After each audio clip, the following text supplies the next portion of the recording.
그 말밖에 할 게 없는 것 같아요. 그만큼 하나님은 우리의 예배를 기뻐 받으시고 또 하나님이 가장 좋아하신 줄로 믿습니다. 저는 오늘 사도행전 계속해서 9장 말씀을 통해서 9장 26절로 오늘 29절 말씀을 통해서 삶으로 증명된 신앙, 삶으로 증명된 신앙이라는 제목으로 같이 은혜받는 시간 되기를 원합니다.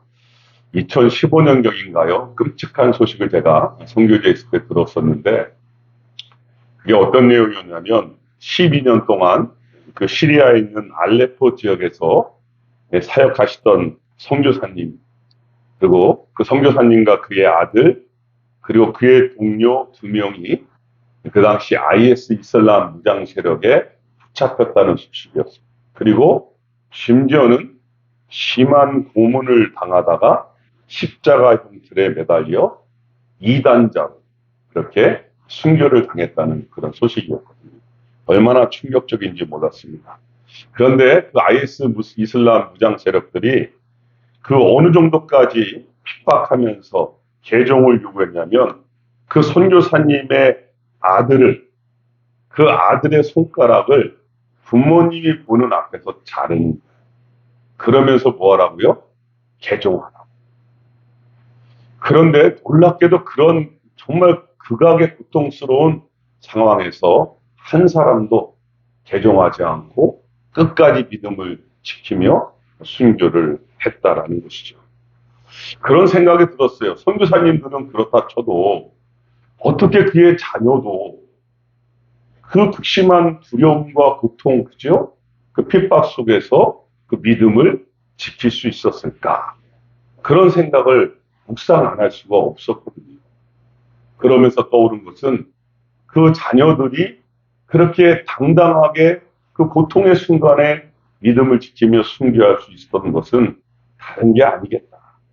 그 사랑하는 부모님의 주님을 향한 그 믿음의 삶, 그 믿음의 삶을 그들이 보고 배웠기 때문에 그래서 그 믿음을 지킬 수 있었겠구나라는 것을 돌이켜보게 되었습니다. 그리고 오늘 말씀을 보면서 말씀 속에서 우리의 믿음의 삶이 얼마나 중요한지를 다시 한번 점검해보는 그런 시간 됐으면 좋겠습니다. 여러분 지금 예루살렘에 다시 비상이 걸린 거예요. 이 그리스도인들을 붙잡고 옥에 가두고 이 죽이기까지 했던 그 사울이 다시 등장했잖아요. 3년 만에 다시 등장한 거예요. 여러분 적어도 이 사울을 경험했던 사람들은 그가 얼마나 무섭게 그리스도인들을 박해했는지를 알기 때문 아닙니까? 심지어 지금도 사울 때문에 고통당하는 그리스도인들의 입장에서 바라볼 때 사울은 분명히 두려운 존재임에는 틀림이 없었던 것 같습니다. 그래서 오늘 본문의 시작은 26절에 두려움으로 시작되고 있지 않습니까? 우리 26절 한번 말씀 보시죠. 26절입니다. 시작. 사울이 예루살렘에 가서 제자들을 사귀고자 하나 다 두려워하여 그가 제자됨을 믿지 아니하니. 여러분 지금 어떤 일이 벌어지고 있어요? 다 두려워 떨고 있다라는 거예요. 이 두려워 떨다의 원어 포베오는요. 무섭고 소름 끼칠 정도로 두려운 거예요.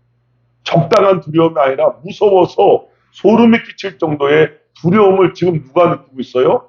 지금 사울을 바라보고 있는 제자들과 그 주위에 있는 사람들이 동시에 다 느끼고 있는 거예요.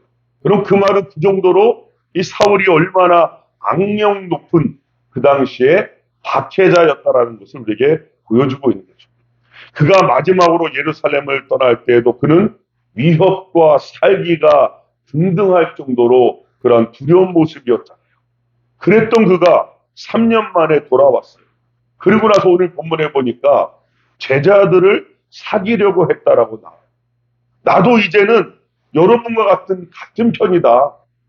나도 예수님을 만났고 나도 그리스도인이라고 옛날에 내가 아니라고 그가 그렇게 지금 그들에게 설명하고 있는 거예요.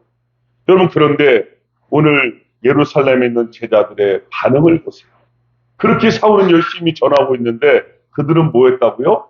두려워할 뿐만 아니라 그가 제자됨을 믿지 않았다라고 말하고 있죠.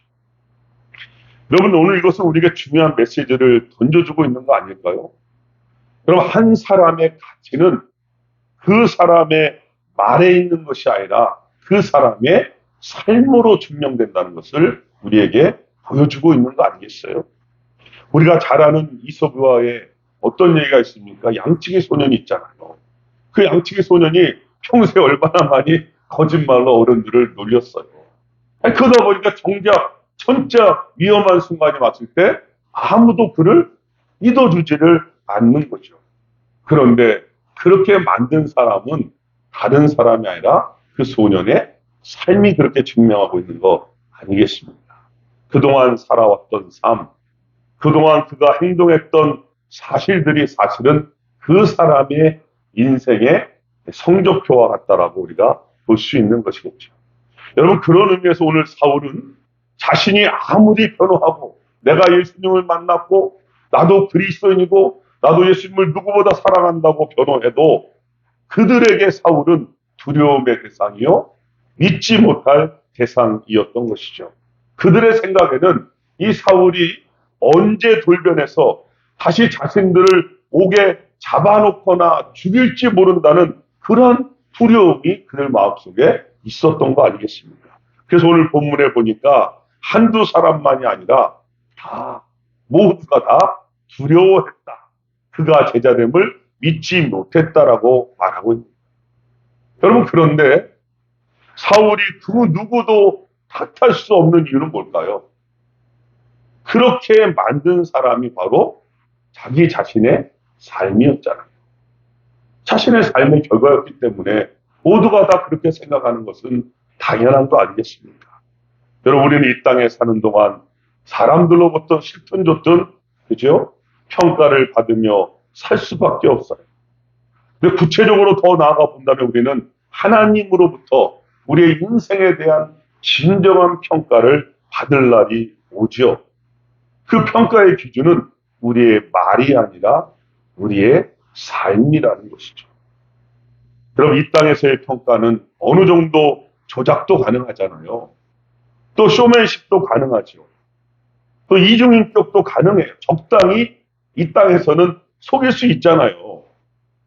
그런데 우리가 하나님 앞에서의 평가는 그 누구도 예외 없이 적나라하게 삶이 비춰지는 것이죠.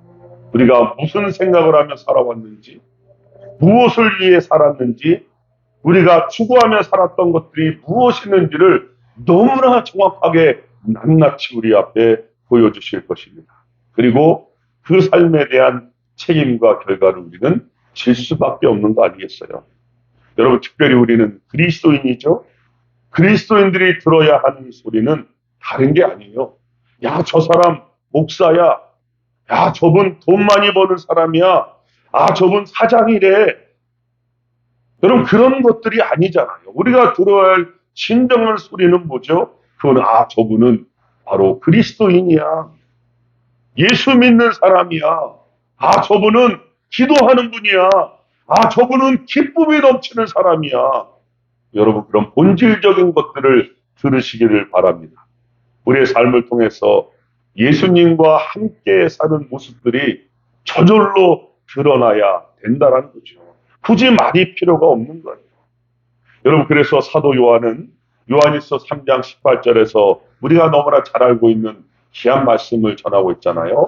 자녀들아, 우리가 말과 혀로만 사랑하지 말고 어떻게 해요? 오직 행함과 진실함으로 하자. 여러분, 진정한 그리스도인이 이 시대에 이루어갈 사명이 바로 이것이 아닌가 싶습니다. 넓은 의미에서 바로 이러한 모습들이 선교가 되는 것이고 또 우리가 회복되어야 할 우리의 본분이 아닌가 싶습니다. 여러분, 저는 우리 모두가 다 말뿐만이 아닌 행함과 진실한 삶으로 나아가는 이 시대의 진정한 그리스도인이 되시기를 주님의 이름으로 축복합니다. 예, 오늘 여러분, 사울은 자신의 삶의 결과 앞에서 어떻게 할 수가 없죠. 그렇게 뜨겁게 주님을 만나고 경험하고 복음을 전하고 이제 3년이란 시간이 흘렀습니다.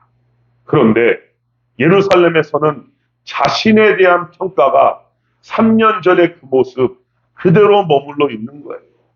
그가 할 수 있는 것은 아무것도 없어요. 그들의 마음을 움직일 수가 없는 거예요. 내 삶이 그랬기 때문에. 여러분, 그런데 그때 오늘 본문에 한 사람이 등장을 하고 있죠. 그 사람이 하나님께서 사울을 위하여 준비시키신 사람이죠. 27절 말씀 보시죠. 27절 시작. 바나바가 데리고 사도들에게 가서 그가 길에서 어떻게 주를 보았는지와 주께서 그에게 말씀하신 일과 다메섹에서 그가 어떻게 예수의 이름으로 담대히 말하였는지를 전하니라. 아멘. 여러분, 오늘 성경은 그 이름을 등장시키고 있죠. 마치 스데반의 이름처럼, 마치 빌립의 이름처럼 말이죠. 그 이름이 누구라고요? 바나바. 이 바나바가 등장하는 거예요. 사실 그의 본 이름은 요셉이거든요. 그런데 사도들이 그의 이름을 바나바로 지어줬어요.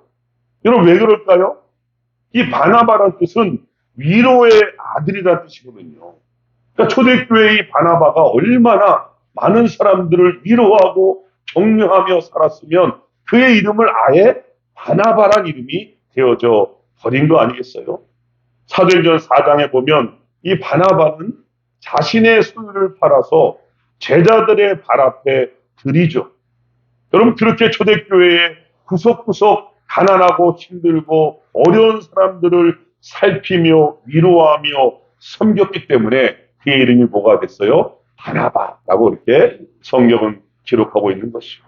그 이름은 결국 뭐예요? 그의 삶의 결과가 만들어낸 이름 아니겠습니까? 여러분, 그렇게 초대교회에 바나바라는 인물은 삶뿐만이 아니라 그의 신앙에 있어서 모두가 다 인정할 정도로 그 시대의 진정한 그리스도인이었던 것이죠. 그런데 다른 사람도 아닌 바로 그 바나바가 다 두려워서 믿지 못하고 두려워 떨고 있는데 그 사울을 지금 뭐하고 있어요? 변호하고 있는 거예요. 마치 그와 다메섹에서 동행했던 사람처럼 생생하게 이 사울에 대해서 증거하고 있잖아요. 여러분, 이 사울은 다메섹에 있는 그리스도인들을 핍박하러 가던 중에 주님을 만난 사람이에요. 그에게 주님께서 이렇게 말씀하셨습니다. 사울아, 사울아, 네가 어찌하여 나를 박해하느냐? 나는 네가 박해하는 예수다. 여러분, 이 사울은 그래서 시력을 잃었지만 다메섹의 신실한 그리스도인 아나니아를 통하여 시력을 되찾게 됐고 다시 주님으로부터 사명을 듣게 되었어요. 주님의 택한 그릇으로 이방인과 임금들과 이스라엘 자손들에게 복음을 전하라는 사명을 받은 사람입니다. 지금 누가 증언하고 있어요? 바나바가 증언하고 있는 거예요. 바나바가 말이죠. 여러분, 그래서 그는 다메섹에서 즉시로 담대하게 이 사울은 복음을 전하는 사람이 된 것입니다. 그를 죽이려고 공모했고 많은 사람들이 성문을 지켰는데 하나님의 도우심으로 말미암아 기적적으로 탈출하여 지금 여러분들 앞에 예루살렘 앞에 서 있습니다. 여러분, 사울을 믿으셔야 됩니다. 사울과 함께하는 하나님의 역사를 믿으셔야 됩니다. 이렇게 지금 증언하고 있는 거예요. 여러분, 이 말을 들은, 그죠? 그 결과가 어떻게 되어지는가? 오늘 28절로 가보시죠. 바나바의 이 호소를, 변호를 들은 28절, 그들이 어떻게 대응하고 있는가? 같이 있습니다. 시작. 사울이 제자들과 함께 있어 예루살렘에 출입하며, 아멘. 여러분, 그 결과로 어떻게 됐어요? 사울이요, 제자들과 어떻게 하고요? 함께 있게 됩니다. 바나바를 통하여 사울이 그리스도인으로 인정받게 되어지는 것이죠. 여러분, 갈라디아서에 보면 이곳에서 사울은 베드로와 당시의 종교 지도자인 예수님의 동생 야고보도 만났다는 것을 우리가 알 수가 있거든요. 여러분, 이 모든 일이 누구로 말미암아요? 바나바로 말미암아 가능케 되었다는 사실이죠. 그래서 우리에게 중요한 교훈을 가르쳐주고 있는 거 아니겠습니까? 여러분, 그것은 다른 것이 아닙니다. 우리의 인생의 운전자는 누구라고요? 하나님이시다는 사실을 보여주고 싶은 거예요. 우리 인생의 운전자가 누구라고요? 하나님이심을 우리에게 알려주고 싶은 거예요. 여러분, 사실 사울과 바나바는 이전부터 아는 사이가 아니라니까요. 물론 바나바도 사울이 악명 높은 핍박자라는 사실을 누구보다 잘 알고 있었죠. 어찌 당시 기독교 최고의 박해자를 모르겠어요. 예루살렘의 구석구석을 다니면서 교회들을 참멸하고 사람들을 잡아다가 옥에 가두는 그 사울을 모를 리가 없잖아, 이 바나바가. 여러분, 아무리 사울이 예수님을 믿었다고 해도 3년 만에 돌아온 사람을 옆에서 지켜본 사람도 아닌데 어떻게 믿을 수 있을까? 바나바도 사람인데 무섭지 않았겠습니까? 야, 이러다가 스데반처럼 똑같이 그가 돌변해서 나를 죽일 수도 있겠구나, 그런 생각을 할 수도 있는 건 당연한 거 아닙니까? 여러분, 그런데 무엇이 이 바나바로 하여금 그렇게 사울을 변호하게 만들었을까? 모두가 다 기피하고 두려워하고 믿지 못하고 피하는데 이 바나바는 그 사울을 믿음으로 증거하고 변화하고 있잖아요. 무엇이 바나바를 그렇게 만들었을까? 여러분, 우리는 그것을 다메섹에 있던 아나니아를 통하여 쉽게 이해할 수가 있지 않습니까? 당시 아나니아는 그 지역의 모든 유대인에게 칭찬받는 사람이었잖아요. 그에게 주님께서 어떻게 하십니까? 환상 중에 나타나셔서 말씀하시잖아요. 그 사울에게로 가라. 이 사울은 이방인을 위하여 나의 택한 그릇이다. 친히 말씀하시면서 하나님이 설득하셨잖아요. 여러분, 그런 거예요. 다메섹에서는 사울을 위하여 아나니아를 하나님이 준비해 주셨고, 또 예루살렘에서는 하나님께서 이 사울을 위하여 지금 누구를 준비하고 계십니까? 바나바를 준비하고 계신 것이죠. 누구를 위해서요? 사울을 위해서. 무엇을 지금 우리에게 말씀하고 계시는 것일까요? 지금 누가 모든 것을 주도하고 계시는지를 여러분 주목해서 보라는 거 아니에요? 사울도 아니고 바나바도 아니고 아나니아도 아니라는 말씀이죠. 이 모든 것을 주관하신 분은 누구십니까? 하나님이신 우리에게 알려주고 싶으신 것이죠. 여러분, 지금 문제에 봉착한 사람은 사울입니다. 그런데 그 사울은 자기 힘으로 해결할 수 있는 것은 아무것도 없었어요. 자신이 만난 예수님조차도 상대방들이 지금 믿어주지 않는 상황이에요. 이것이 그가 지금까지 살아왔던 그의 인생의 삶의 결과 아니겠습니까? 여러분, 그런데 처음부터 끝까지 그의 삶을 돌보시는 분이 계셨죠. 그분이 누구십니까? 바로 주님이신 것이죠. 우리의 인생의 가장 중요한 순간마다, 우리가 결정할 때마다, 그 순간마다, 인생의 고비고비마다 하나님께서는 사울에게는 바나바를 보내주시고 아나니아를 보내셨듯이 우리에게도 동일하게 하나님들의 인생의 순간순간마다 함께 하신다는 약속의 말씀인 줄 믿습니다. 그 말씀을 여러분 받으시기를 바랍니다. 그분이 바로 우리의 하나님이신 거예요. 주님은 우리를 고통 가운데, 아픔 가운데, 절망 가운데 내버려 두는 분이 아니라 친히 우리의 고통 가운데 찾아오셔서 우리의 손을 잡아 일으키시며 나와 함께 가자. 내가 너를 도울 것이다. 주님이 말씀하시는 것이죠. 여러분, 그렇습니다. 우리가 주님을 믿게 된 것을 여러분 어떻게 설명할 수 있죠? 그 크신 하나님의 그 은혜와 사랑을 어떻게 설명할 수 있어요?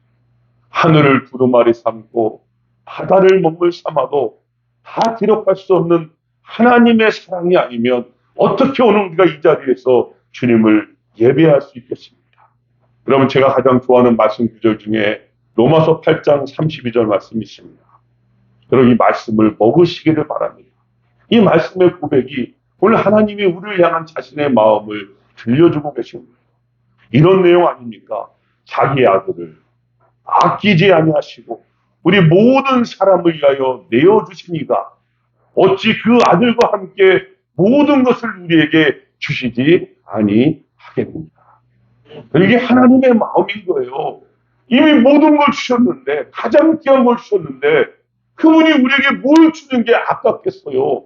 너무 하나님을 쪼잔한 사람으로, 볼품없는 것으로 만들어버리면 안 되는 것. 이미 하나님 우리에게 최고의 것을 주셨잖아요. 오늘도 십자가는 그래서 우리에게 그것을 보여주고 있는 거예요. 변함없이 우리를 향한 하나님의 사랑의 음성이 십자가에서 우리에게 들려주고 있는 거 아닙니까?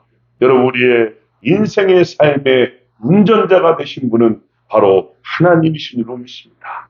여러분, 우리의 삶이 왜 피곤하고 때로 우리의 삶이 왜 힘이 들까? 한번 돌이켜보세요. 왜 그럴까? 자세히 돌이켜보면 우리가 알게 돼요. 아직도 내가 내 삶의 운전대를 잡고 있기 때문 아닐까요? 내 삶을 주님께 온전히 맡기지 못하고 있기 때문이 아닐까요? 하나님조차도 내가 필요할 때만 도와주시는 도우미 정도로 생각하고 있지는 않으신지. 여러분, 우리가 원하는 삶을 보면 깊이 있게 들여다보면 결국 하나로 가더라고요. 이 세상이 추구하는 것과 별반 다르지 않은 것을 느낄 수가 있어요. 출세와 성공, 자녀의 건강과 형통, 평안함과 안정감. 여러분, 깊이 있게 들어가 보면 이 세상이 추구하는 것과 아무것도 다를 것이 없어요. 거기에 하나님이 빠져있기 때문에 여러분, 그렇습니다. 내 인생의 운전대를 우리가 잡고 있는 한 우리의 눈에서 하나님은 보이지가 않아요. 보일 수가 없는 것이죠. 마치 주님을 만나기 전에 사울과 같이 열심히는 사는데 그 방향이 잘못된 열심이 될 수밖에 없는 거 아니겠습니까? 여러분, 그렇습니다. 우리의 삶의 운전대를 주님께 맡기시기를 바랍니다. 주님께서 우리의 삶의 주어가 되시고 우리는 그 뒤를 따라가는 동사가 돼야죠. 주님이 앞서서 가시고 우리는 주님을 따라가면 되는 거예요. 여러분, 그렇게 순종했던 사람이 바로 바나바 아닙니까? 그러니까 모두가 다 두려워 떨고 믿지 못할 때 그 한 사람은, 주님이 운전하는 사람은, 주님의 말씀을 듣는 사람은, 그 상황 속에서 하나님의 음성을 들은 사람은 그를 향하여 나아갈 수 있었던 거 아니겠습니까? 여러분, 그러한 모습을 보면서 때론 주위에서 비난을 받을 수도 있어요. 쟤 왜 저래? 혼자만 예수님 믿냐? 비웃을 수도 있어요. 우리도 뭐 예수님 믿는데 똑같이 그렇게 말할 수 있습니다. 여러분, 그런데 주님이 운전하는 사람, 주님께 운전대를 맡기는 사람은 하나님의 음성을 듣는 사람인 줄로 믿습니다. 하나님의 말씀을 간직하는 사람인 줄로 믿습니다. 그 사람이 바로 바나바였던 거 아닙니까? 여러분, 오늘 주님께서 사울에게 다메섹에서는 아나니아를, 또 다메섹의 죽음의 위협에서는 무명의 제자들을, 그리고 오늘 예루살렘에서는 바나바를 준비시키셨던 것처럼 주님은 동일하게 우리 인생의 고비고비마다 하나님의 사람들을 붙여주실 것입니다. 여러분, 더 나아가서 하나님이 붙여주실 뿐만 아니라 우리가 필요로 하는 사람의 바나바가 되고 아나니아가 되고 그러한 하나님의 통로로 쓰임받는, 그래서 이 시대에 하나님의 나라와 영광을 위하여 그렇게 쓰임받는 우리 모두가 다 되시기를 주님의 이름으로 축복합니다.